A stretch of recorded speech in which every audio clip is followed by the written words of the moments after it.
So ngayon, nag-aabono na sila. So ganito, ang abono nililibing namin. Yan, so mga ilang centimeter away from puno ng banana. Nilagyan ng ganyan. Pinapala ni Pitpit. May tagasunod na mag-abono. So ganyan lang, oh. Yan. So, hindi pa umuulan. Hindi na maulan dahil kung lima ni, kilubong mo ni. Oh. Sayang itong mga kono. Mga nabuwal, natumba ng mga saging. So. Matapos ito mamaya, Pet? Bukas pa? Bukas pa. Mga dalang araw. 6 na 7 sako na abono. So, yan. 2 days. 350 per sako. Times 7. Pag may bakante, ito ka sako. Ano yung saging na hilaw ba? Buta mo lang sa sako. Yan. O, ito yung sako ba? Kasayang. Kaya yung makaon na pa sa mga manok. So, time to abono again. Kung may sasabihin ako sa government, kung may maitulong sana sila sa farmers, ang pinaka the best na maitulong nila, yung bababa sana ang presyo ng abono. Grabe yung presyo ng abono. Isang sako is 1,650. To! Magkano na ang presyo ng isang sakong abono? Depende sa klase. Pagka yung 14-14, yun ang mas mahal. Magkano? 1,650? 1,700? O, itong Atlas. Yung planters, yun ang 150. Pero dahil ito, ano to, Atlas, mas mahal to, Atlas. Kaya, ano, mas mahal siya, 1.7 siya. So kahapon, bumili ako ng 7 sako, 4 na 14-14. Tapos, 2 putas, yung 0060, 2 sako. At saka isang 2100. So, 7 na sako? 7 sako lahat. Yung ano niya, yung binayaran ko is 10,600 lahat. So yung income namin kahapon, ay yung pagkating ng saging, yung ibininta namin is 17,000. So halos walang natira dahil sa abono pa lang 10,600. Tapos bumili ako ng pang-spray sa dahon at saka yung para insecticide sa dahon, pang-spray. Mga 7,100. So all in all, almost 18,000. So, but magkakating tayo ngayon after 15 days. Yon, wala nang gagastusin doon. Wala nang gastos doon kasi lahat ng ano mo, gagastos ka ulit sa abono na lang every once a month lang, every 29th. Every 29. So, bali ang kwan talaga ng saging kasi mga almost 2 beses kang mag-cutting ng saging sa isang buwan. So, yung unang cutting, parang yun ang expenses mo. Yung savings yung pangalawa. Yun. Pero ngayong siguro mga April or March. March, doon tayo kung hindi lang babagyuhin at tutumba ulit ng hangin. Doon mas marami tayong nabalot, more than 200 na puno. Pag yun, na-pulveras yun at walang na-damage doon, doon na tayo kikita. Meron ng income doon. Kasi more or less mga ano yun, mga 60,000 ang ano nun. Pag naibenta na, kung ganito pa rin ang presyo, 30 pesos, hindi lang babagsak yung presyo, at saka hindi tayo babagyuhin, hanginin, tutumba yung saging. So yun ang estimated, 50 to 60,000 ang income, ang maibibenta natin. So yun. Pero siyempre, hindi natin alam kasi wag nating bilangin yung itlog na hindi pa nabiyak. Wag nating bilangin yung sisiw na hindi pa nabiyak. Yung itlog. Pero at least, alam na natin yan. Mayroon na tayong idea, mga more than 200 na puno yung nabalot natin. Expected na yun ay makakating March or April. Pero siguro mga April yun, ay mga March yun.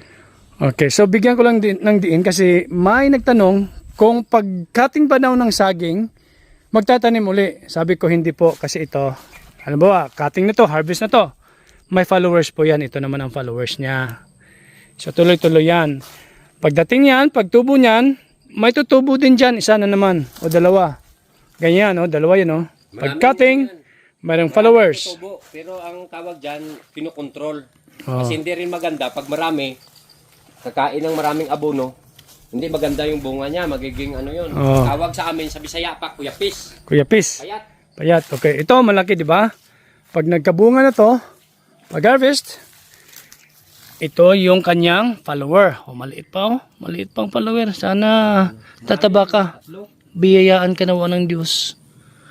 Oh. Alam mo, tayo ay umaasa lamang sa biyaya ng Panginoong Diyos. We are nothing without the help of our God. Yan, ganyan, no? Follower. Yeah. Lahat yan may follower yan. So, hindi po magtatanim uli. Pag marunong ka mag-alaga ng saging, tatagal ang saging ng mga 6 na taon to. More or less, mga 5 to 6 years. Oh, 5 to 6 years. Kasi may mga followers yan. Tuloy-tuloy ang mga followers. So, okay. Dami. Kasi nag-aabuno sila. Gagamitin po ito uli.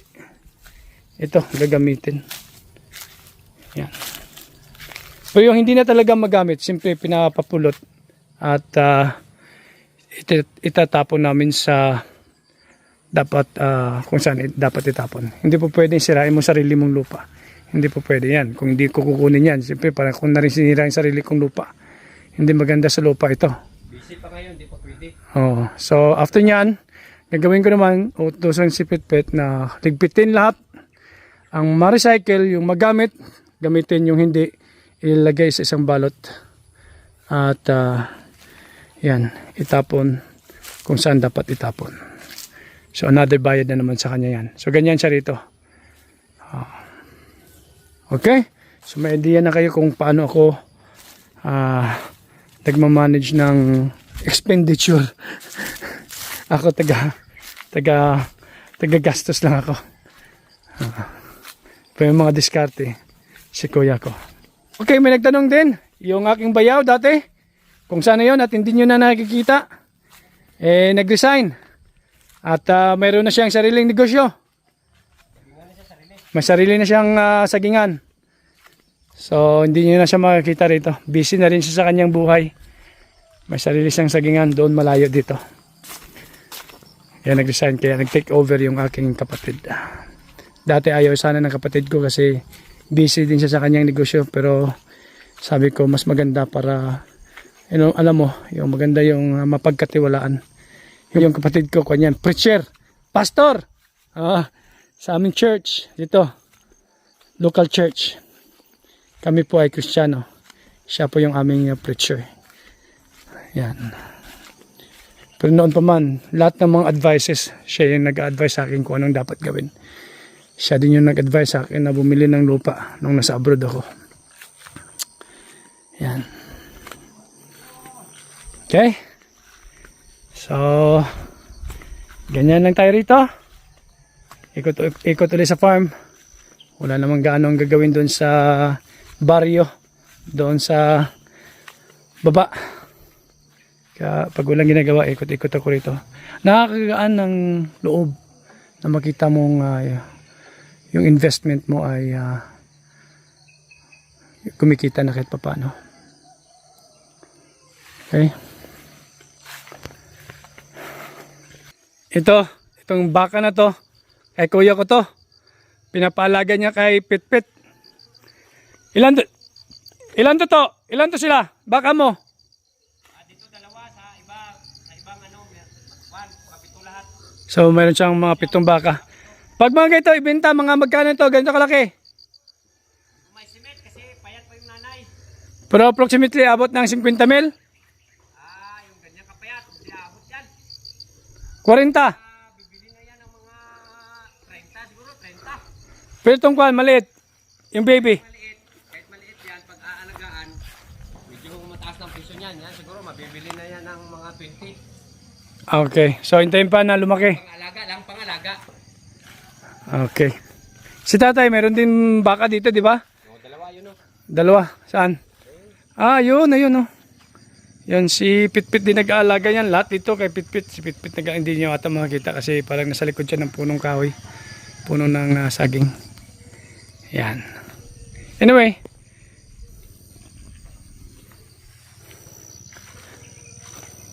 Sarap lang mag-ikot-ikot dito. Makita mo yung mga saging na nagbubunga na. So ang next na schedule na patrabaho is deleafing and then spraying ng dahon. Ito yung mga laya. Tatanggalin to. Yan. Another bayad naman yan kay Pitpit. Pinapakyaw niya to. Kasi yung inuokupa ko talaga ngayon dito is 4 hectares. Yung another 4 hectares. Si tatay kong nag-ookupa. Pero alam nyo naman, sabi nga namin nag-uusap kami ng kuya ko. Medyo matanda na talaga si tatay. So, dating panahon na isa sa uli na ni tatay sa akin ang lupa. Ito parang ngayon, parang kunya, pastime niya talaga. Alam niyo yung mga matatanda, mas lalo silang nanghihina pag walang ginagawa. So, ang ginagawa niya, namamasyal-masyal siya rito. At least meron siyang sarili niya ring sagingan na 4 na hektarya. So itong 8 hektarya ay puno ng saging lahat. Yan. Yung si Marlon, yung nadisgrasya kahapon, sa kanya yon nagtrabaho kahapon.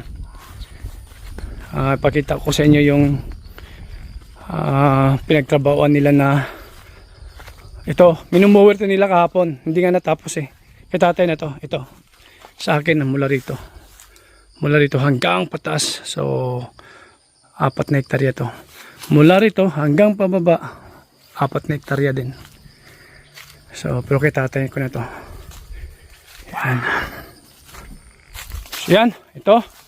Ito yung pinagdaanan nila. Pinagtrabahoan nila kahapon na hindi nila natapos. Dito sila nag-start. Oh. Yan oh, mower. So, nagpahinga. Nung pinaandar uli, ayun. Tanggal. Pero, ilang beses na rin silang pinagsabihan na dapat naka-protection sila. Kasi nung nag-mower sila, kahapon wala kami rito. Nalaman na lang namin na tinanggal nila yung, anong tawag yan to? Mower protection? Protected cover. Bakit nila tinanggal nga? Yun din ang hindi ko maintindihan. Ito, malinis na halos na ubos na kahapon. Ito, malapad-lapad na rin yung nakakuha nila. So ito kay tatay ito. Hanggang doon pababa kay tatay ito. So 4 na hektarya din to. Pero muna si tatay mahina na. Pero ito, unti-unti ko nang i-cover. At tatanam naman, kung makabili ako ng dwarf coconut, dito ko itatanim. Sa gitna. Tapos, another, mga 8 meters away, another one. Siguro kahit na, kung may awang Diyos, makakita ako ng seedlings ng coconut. Hanggang doon, tataniman ko ng coconut. Yung gitna ng sagingan ni tatay. So, ganoon lang. Kasi si tatay ko is 77. May na rin. Ito, may tanim na si tatay ng niyog. Ito. Kaya nag-usap kami ni tatay ko na sabi ko, tatamnan ko na lang tong sagingan niya sa gitna ng niyog. Yung gaya nito, niyog to. Maraming tanim si tatay rito. Yo, ganito kakuan. Kalayo ang pagitan, mga 8 meters. Isa. Oh. Yan. So, ang gagawin ko, ituloy-tuloy ko. Pupunuin ko to ng niyog pag makabili ako ng niyog. So, bago ako alis, bago ako babalik sa Czech Republic, kung may awa ang Diyos, makabili ako ng coconut seedlings. Bibirahin ko to, tatamnan ko ito. Ito, kanya nga rin oh. Medyo ubos na yung saging tatay. Dito. Yan. Okay. So papakakuha ko to kay Pitpit itong mga plastic, itong mga cellophane. Papakuha ko to bukas. So another bayad na naman yan. Pero may mga marirecycle dyan na pwedeng gamitin. Pero nang hindi na pwedeng gamitin, yung mga maliit, yung gaya nito, kailangan to itapon. Kailangan busy pa siya. Sabi ko hindi pa naman mawawala yan. Ang importante hindi malibing. talagang makuha at ganyan kami rito. Kasi sinong owner ng banana, ganyan ginagawa. So, okay. At least may idea na kayo kung paano kami mag-operate ng sagingan. Ganyan lang dito sa farm sa sagingan. Yung kaibigan ko doon, yung may-ari din ng malapad na sagingan, busy din siya ngayon. Talagang yan siya, kung ano yun eh. Kumbaga, long time banana farmer na yon. Ang lapad ng sagingan nun. Umabot atang sagingan nun ng 16 hectares. So, andyan yung bahay niya. Oh. Nakita niyo na yun siya. Binilag ko na yung buhay niya. Dating sundalo. Nag-resign. Hindi nag-retire nag-resign. Dahil sa pagninegosyo ng saging. Kaya hindi naman siya nagninegosyo kasi siya lang naman ang seller, hindi naman sa buyer. Kaya lang yung saging niya talagang enough para dumiretso siya sa buyer. Tsaka meron siyang malaking truck. Mana natin kung pagpalain tayo ng Diyos, darating din ang araw na ganyan. Kung di man yan matutupad, at least nasa ibang bansa naman ako. Pero at least alam ng Panginoong Diyos ang plano ko sa buhay. Kung pagpalain niya, manalangin lang na gabayan. At okay sa akin, kung pagkukwento-kwento sa inyo, nakaapak pa ako ng iptain ng baka. Oh. Nadulas ako doon sa tain ng baka. Okay. Ito. Kapit-pit to, mga manukan niya rin. Manukan niya to. At least meron din siya, di ba? Yan. So, hindi pa dumating yung inorder namin na kahoy para pagtayuan yung bagong pamilya rito. Pagdating nun, so, ito, maliit na kubo. Pero kumpleto yan dyan. Magandang toilet yan sa loob. May tangke ng tubig. Malayo ang igiban kasi rito. Kaya umaasa sila sa tubig ng ulan.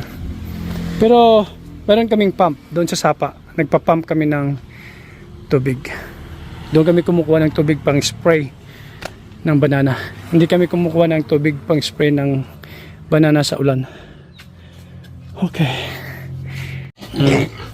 Dito may baboy yan si tatay. Si tatay to baboy. Oh. Kay tatay lahat to.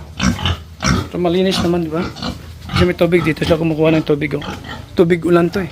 Hindi na tubig ulan. Hindi to tubig ulan? Sapa? Gina-pump. Pump? Oo. Ito yung uso. Yun.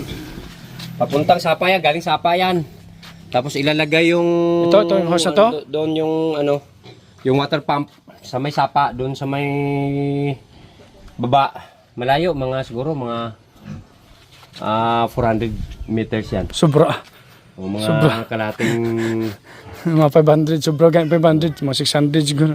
Almost 1 kilometer. Tapos doon yung galing yung tubig. So asan yung pump? Doon? Tinago doon sa... Tinago. So pag mag-pump, ikukunik lang yung pump dito. Dalhin doon sa may sapa. Dalhin sa sapa? Yung pump.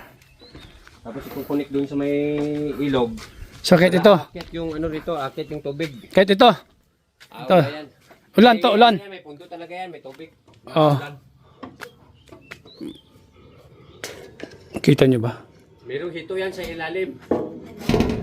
Dalawang hito? Dagko na. May dalawang hito dyan. So, paano napuntang hito? Nilalagyan nila ng hito. Hindi sila umiinom dyan ha. Ni Paligo hindi. Para sa inumin ng baka to. At pampalinis ng baboy yung pig fence ng baboy. Yan. Kainit na panahon. Ito, abuno pa to. Muna, dito na. Dalawang pa na ito. Okay.